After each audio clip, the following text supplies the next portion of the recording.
Yeah, I just woke up, and what better way to start the day than to tell you how I turned this into this.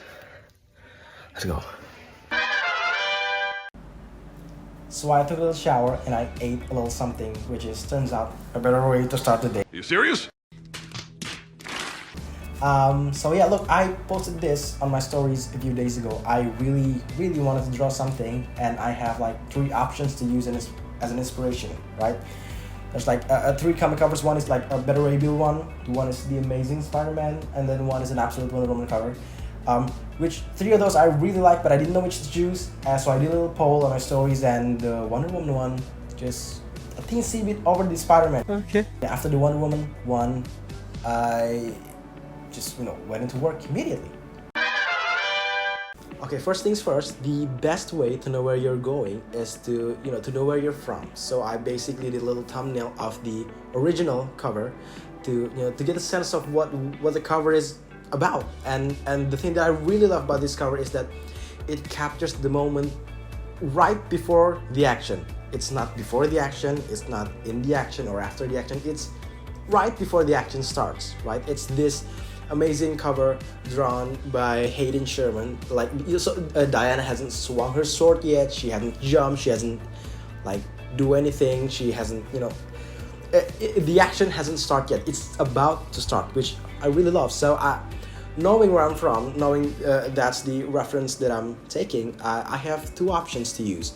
I either go through the route of drawing something while Diana is in the action, while Absolute Wonder Woman is doing all her things, or I drew something that is before the action, moments before. So I did another two thumbnail sketches. I do one that's Diana jumping over this rubble thing, and she's about to swung her sword into this dragon thingy creatures. If you read it, I'm not gonna say what it is, but and the other one I have Diana just like observing. She is like in this pose, observing her environment before the action. Though I really like the full action piece with Diana jumping with her sword and everything. I love the layout, but there's just something about Diana observing with her sword and her eyes in that very calm pose. There's a certain a certain wisdom and a certain focus that just came out of the character, which I really love. So I started on that piece right away. I drew an actual sketch, and then refined the sketch with another character sketch on top of it, just to make sure Diana's, the proportions right. The Diana feels like Diana, and yeah. After I'm happy with it, I went straight into the inking process, which is a process that either is the best part of the whole process, or it could be the worst of all. Well, thankfully, this one turned out nice because, when I was doing it, I was reminded of these, Mike Mignola's Hellboy pieces, where how he stylistically covered the piece with a lot of hard shadows, a lot of black inks that just, to frame the piece, to lock our eyes into the character, which, I tried to incorporate a little bit of that into the piece.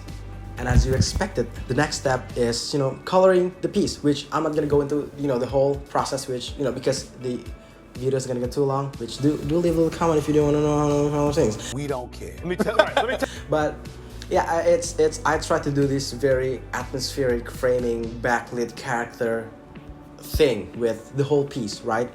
And what better way to backlit a character on the outside than with a little sunset? So there's that little a little reference, not reference, but a little inspiration from Batman the Animated Series with his with their red skies, and this is not red, but yeah, it's a bit of red. There is like very red sunset type of orange skies.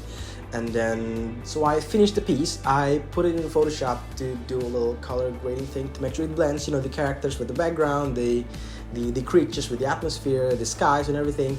And yeah, that's it. Oh, and I do a little mock-up just to make sure that it works as a variant cover, which I do gotta say it does look pretty nice.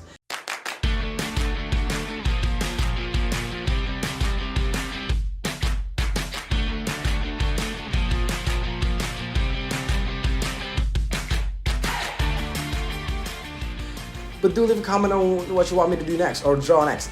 Just I don't know, comment a character or a comic book or a concept or what, an actual specific comic book variant cover to use as inspiration. Just do whatever you want in the comment, and I don't know, maybe I guess this is my journey into being a comic book artist. Okay, bye bye, thank you, hangat dharma.